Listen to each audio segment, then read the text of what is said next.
il était... Bonjour. Ah, comme ça, Jean-Charles était là. Bonjour, bonjour Max. Salut. J'aime bien de filmer de bien près comme ça veut bien ressortir mon système nasal. Et vous, qu'avez-vous perdu? Moi, j'ai perdu... ah ouais. Je fais bien le mec qui fait semblant de chercher ou pas, qui a déjà préparé. Non, j'ai perdu. En fait, moi, je voulais parler d'un truc. J'ai pas envie de faire une métaphore sur la perte et tout, parler de sentiments, de trucs. J'ai envie de parler d'un truc concret que j'ai perdu.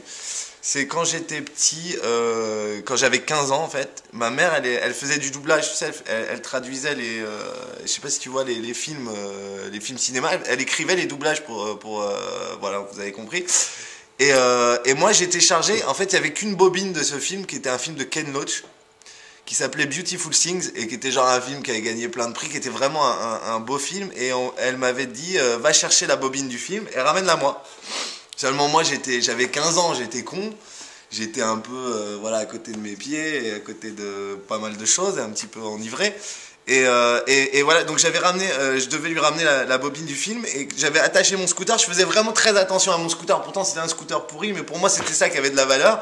Donc j'avais mis 1 heure à l'attacher et tout à un poteau et je remonte chez moi et 3 jours après ma mère elle me demande il est où le film, je l'ai cherché, je l'ai pas trouvé, je lui dis bah j'ai dû le mettre dans l'entrée. Voilà, et finalement je l'avais oublié à côté du scooter, ce qui était la seule bobine du film de Ken Loach, quoi, pour l'Europe. Donc c'est-à-dire que Ken Loach, ils s'étaient cassé le cul à faire des films, il y a eu des millions et tout d'investis. Il y a un mec, un grand auteur qui a écrit, et moi je l'avais oublié à côté de la poubelle, quoi. Et donc je lui dis, écoute, je crois que je l'ai oublié dans la rue.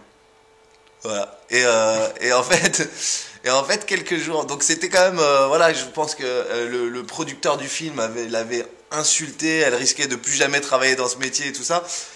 Et quand même, le miracle, c'est que quelques jours après, elle reçoit un coup de fil des éboueurs, de la voirie publique de Paris, parce que j'habitais à Paris, qui lui dit bah, bon, on a trouvé une bande d'un film voilà, qui a été ramené par les poubelliers de la rue Lamarck.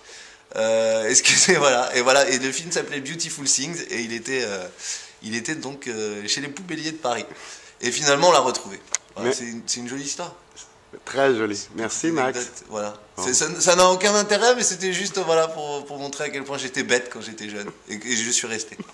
Merci. Merci.